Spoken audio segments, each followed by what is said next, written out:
Hey there, and welcome to the deep dive. This is where we plunge into various sources, articles, notes, you name it, and really pull out those crucial bits of knowledge. The idea is to give you a shortcut, basically, to being really well informed. Today, we're doing something, well, a bit unique for our deep dive. Our source, it's actually an exam prep guide for the C1000-119 exam, focusing on cloud native stuff. Now, hold on, we're not making you take a test, definitely not. Instead, we're using its structure, the things it focuses on, to get at the really vital, practical knowledge for building and managing modern cloud systems. Think of it like finding a treasure map where, X marks the spot for fundamental cloud smarts. Okay, let's unpack this. Exactly. That's a great way to put it. Our mission here is really to pull out the actionable stuff from these, well, technical questions. We want to get past just what these concepts are and dig into why they're so critical for really anyone working with modern tech, whether you're a developer, an ops person, or, just curious about what makes today's digital world tick. We'll be covering a lot from building really robust, resilient systems to getting a handle on cloud costs. Right, and just quickly, for context, the source mentions the exam details. 61 questions, need 39 to pass, 90 minutes, cost $200, English and Japanese versions available. Yeah. But honestly, those are just the specs on the box. The really interesting stuff, the core concepts and tests, that's what defines cloud-native excellence. That's what we're digging into. So let's kick off with something that sounds, well, completely backwards at first glance. Chaos engineering. I mean, the name itself says chaos engineering. Sounds like you're trying to cause failures. For anyone running something important, that sounds, frankly, terrifying. What's the point? It does sound terrifying, initially, doesn't it? But think of it more like stress testing a bridge design before it's built. With, extreme loads, you're deliberately looking for the weak spots in a controlled way, not just crossing your fingers and hoping they don't show up later in production. The real shift here, the insight, is moving away from being purely reactive, waiting for fires and then scrambling towards being proactively predictive. No predictive strengthening. That's it. You introduce controlled faults, see how the system reacts under that specific stress, and then you learn how to make it tougher before a real-world outage hits your users or, your bottom line. Okay, that reactive versus proactive distinction, that really clicks. It's like a controlled drill instead of a real fire. But even with the best drills, things do go wrong eventually. So our source then talks about what happens when inevitably incident reports start flooding in. When those digital alarms are ringing off the hook, what's the absolute critical first move? Right, the critical first step is triage. And this isn't just about making a list. It's about making really quick decisions, often without all the information you wish you had, right when the pressure's highest. The real skill, I think, is having clear definitions of impact beforehand. Is it hitting customers directly? Is data at risk? Big financial implications. That lets you make sure the absolute most critical things get attention right now, even if it means putting off something else that still feels urgent. It's about managing that crisis response efficiently. Got it. Efficient crisis response.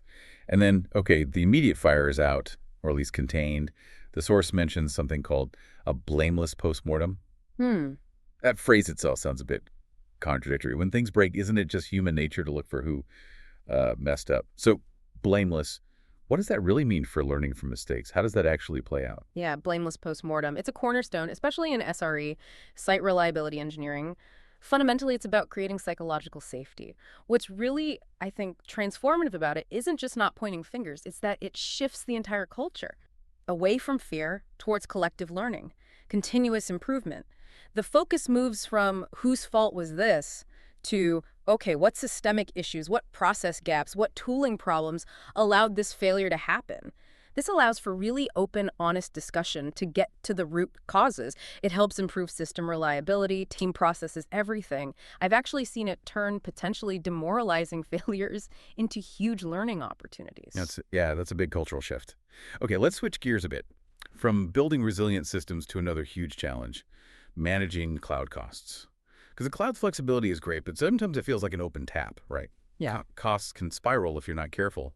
You end up paying for stuff you don't even need. How do you actually get a clear picture of cloud spending to optimize it effectively? Oh, yeah. Cloud cost management can feel like trying to nail jelly to a wall sometimes. The IBM Cloud Billing Console specifically is a service built for exactly this. It gives you detailed breakdowns, analytics on your spending. It helps you track, analyze, and then hopefully optimize costs across different accounts, different resources. It's really about getting that granular visibility first. You need to see where the money's going before you can save it. Makes sense. Visibility first. But beyond just tracking the spend, how do you actively prevent over-provisioning? Paying for capacity you aren't using, which is so easy to do in these dynamic environments. Right. The most effective way generally is using auto-scaling, but specifically auto-scaling with well-defined thresholds for things like CPU and memory usage. This lets your systems adjust their resource usage automatically based on the actual current demand. So instead of guessing peak load and setting everything high just in case, which leads to waste most of the time, auto-scaling means you're generally only consuming what's needed right then. It tackles that waste, boosts efficiency, and hits the bottom line directly. It really answers that key question. How do you get real value from the cloud without overspending or compromising performance? Okay, value without waste. Now let's pivot again, this time to deploying applications more effectively. We've talked infrastructure. Now let's talk the apps themselves. How do we roll out new features quickly, iterate fast, but without blowing up the stable system we just built? The source brings up feature flags. What's their main job in modern deployment? Feature flags. Yeah, they're incredibly useful. Think of them like a sophisticated set of light switches for different parts of your application. They let development teams turn specific features on or off dynamically. And the key is without doing a full code redeployment. This means much safer rollouts. You can say, enable a brand new feature for just 1% of your users first, or maybe just for internal testers, or only in one geographic region. See how it goes in the real world. It also makes things like A/B testing super easy, and crucially, if a new feature does cause problems, you can just flip the switch off instantly. Right. No complex, risky rollback needed. It's huge for agility and managing risk. Right. Turning features on and off like that dynamically. That sounds powerful. Now, related to applications, APIs. They're often the main way services talk to each other. Security there is obviously critical. What's the main advantage of using something like API Connect's security policies? API Connect security policies, yeah, they're basically your security guards at the door of your API. Their main benefit is pretty straightforward, protecting your digital services from being misused or accessed by people who shouldn't be accessing them. They do this through various means, implementing strong authentication, like OQ mentioned, setting rate limits to stop denial of service attacks or just, accidental resource hogging, and adding other security checks. It's all about creating a secure, controlled entry point for your APIs. Okay, secure entry points. Let's move into Kubernetes territory now. It's really become like the foundation for so much cloud-native development and operation. Understanding how it works internally is key. So what exactly does a liveness probe do in Kubernetes? Right, Kubernetes Essentials, the liveness probe. Think of it as Kubernetes checking in on your application container, asking, are you okay? Are you actually responsive? It's a bit more sophisticated than just checking if the process exists. It's checking if the application inside the container is genuinely alive and capable of doing its job, serving requests, whatever it's meant to do. This is important because sometimes a process can hang, like it's technically running, but totally stuck and useless. If that liveness probe fails, meaning the app doesn't respond correctly, Kubernetes gets the signal that something's wrong, and it will automatically restart that container, that pod, trying to recover it from that bad state. It's part of Kubernetes self-healing capability. Self-healing, okay.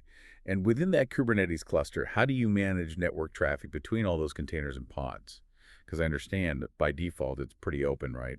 Pods can generally talk to each other freely, which might not be ideal for security. Exactly. By default, it's often wide open. To lock that down, you use Kubernetes network policies. These are essentially firewall rules, but defined within Kubernetes itself. They let you specify exactly what traffic is allowed in, that's ingress, and what traffic is allowed out egress for specific groups of pods. They're crucial for improving security by restricting communication paths. You can assure, say, your front-end pods can only talk to specific back-end pods and nothing else. It's like creating secure zones within your cluster. Microsegmentation, basically. Microsegmentation within the cluster. Got it. Okay. Okay, last main area from our source, automation, which is really the engine driving modern operations, isn't it? Yeah. How do you automate deploying the infrastructure itself? Specifically, the source mentions using Terraform on IBM Cloud. Yes, automating infrastructure. For doing that with Terraform templates specifically on IBM Cloud, the service to know is IBM Schematics. Think of schematics as an infrastructure as code, or IAC engine provided as a service. It takes your Terraform code, which describes the infrastructure you want declaratively and handles the provisioning on IBM Cloud for you. Now, if we connect this back to the bigger picture, what this really means is you can define your entire cloud setup, your virtual machines, networks, databases, everything in code files, just like application code. This allows you to build complex environments consistently, repeatably, programmatically. It cuts down manual errors massively, speeds things up, and makes your infrastructure version controlled, auditable, all that good stuff. Considering how fast cloud tech is changing, always evolving, how might these core principles, things like proactive failure testing, dynamic resource use, blameless learning, how might they continue to reshape what it even means to build truly resilient, future-proof digital services, especially in a world that seems, well, inherently unpredictable? It's a great question, a really forward-looking thought to end on. I hope you'll mull that over and think about how these insights might connect to your own work or maybe spark some new learning paths. Thanks so much for joining us on this deep dive.